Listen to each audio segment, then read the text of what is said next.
I've never been known not to be heard, but I will use this because I know this sounds terrible in the back room.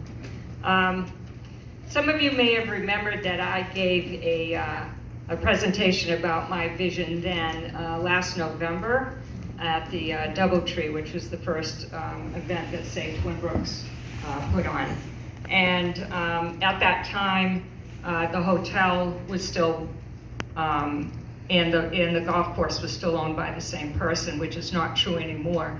And so the vision that I'm going to talk about now has been tweaked so that, because it's a moving target, evidently. So as you've heard, the long-term goal of Save Twin Brooks, first of all, I'm not on their board. I'm kind of an independent pot stirrer out on the side. In Yiddish, it's called a kochbluffel, which means pot stirrer, okay? And, but our goals and our vision are so well aligned that we communicate a lot together and we work together, okay? So I work with them. They work with me too, but I'm really working with them. Okay, so just to get the facts straight.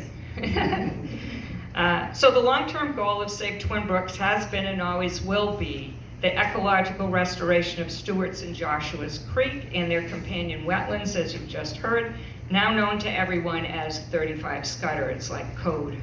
The town and the Army Corps of Engineers made a pass at doing this once, as Kim recently said, and they failed.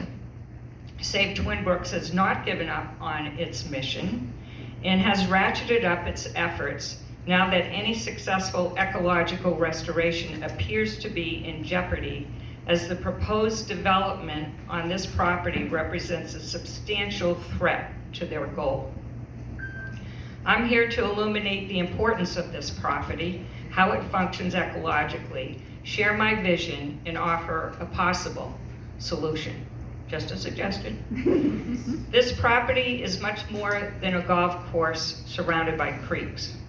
I've come to learn that it's a natural water filter that purifies the toxins that flow through, under, and around it from the waters of faucets in Aunt Bet's Pond. I know everybody today calls it Aunt Betty's Pond, but when I was a kid growing up, it was the only pond to skate on, and it was Aunt Bet's Pond then, so I'm sticking with the original thing. Did you know that Aunt Bet's Pond contains the highest levels of PFAS, P-F-A-S, of all ponds on Cape Cod in the entire county? Aunt Bet's Pond, the highest level, okay? Did you know, actually, the source of that information is from the town of Barnstable, and they gave that information to the Cape Cod Commission once they learned that. So it's well known from the powers that be, okay? Did you know it's located in an environmental and economic justice community? When A.D. Makepeace established his first cranberry bogs on this property in the late 1800s, he used the waters from these two ponds as his source for irrigation. The waters still irrigate the area, no matter what mankind's done to it. The waters still irrigate the area, so it still flows the same way it did then. So my vision is inspired by the towns of Brewster, Orleans, Eastham, and now Wellfleet, who recently voted to purchase property and do this, which have all been very proactive in communities in creating affordable housing for their residents. My vision relies on the town negotiating a fair market value purchase of this property in order to control how this property functions in the future.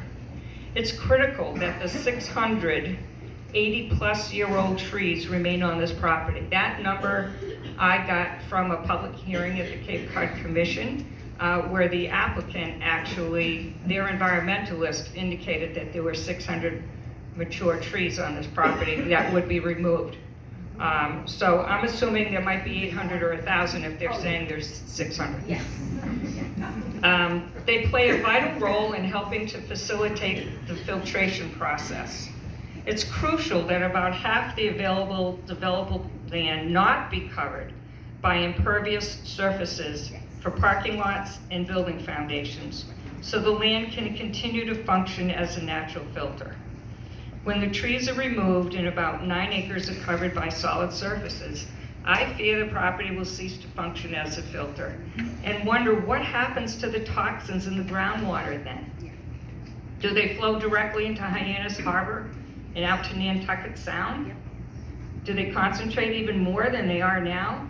I don't have a clue, but nobody's mentioned it. And the land obviously can't function the way it does now if it's covered up with that stuff. So here's my two-part solution. Part one, the town takes control of this land, and if it is determined that seasonal workforce and paycheck sustainable housing is needed there, they would issue an RFP to build a significantly smaller number of units of the housing the town actually needs, whose presence would not interfere with the important role this property plays in our ecology and climate resiliency. They might even receive ongoing rent payments for the land from the developer.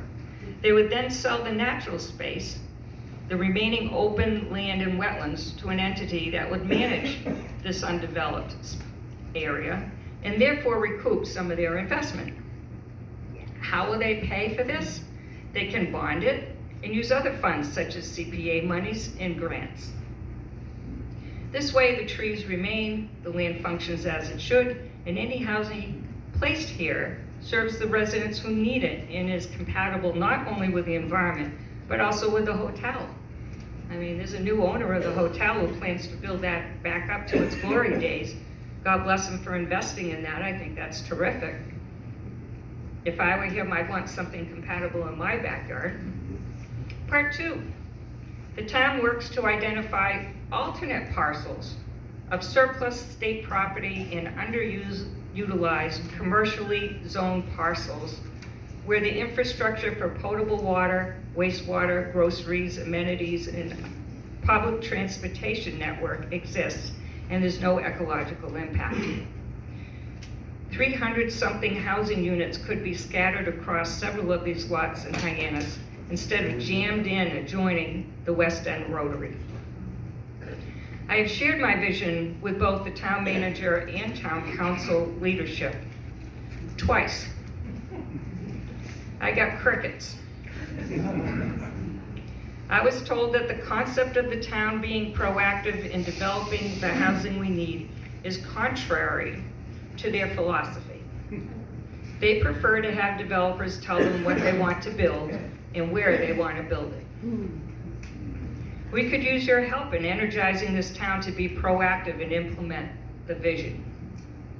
There's no doubt in my mind that Stewart's and Joshua's Creek should be ecologically restored, and that reasonable housing could be built at 35 Scudder, while the remainder of the property, the majority of the property, endures in a natural state.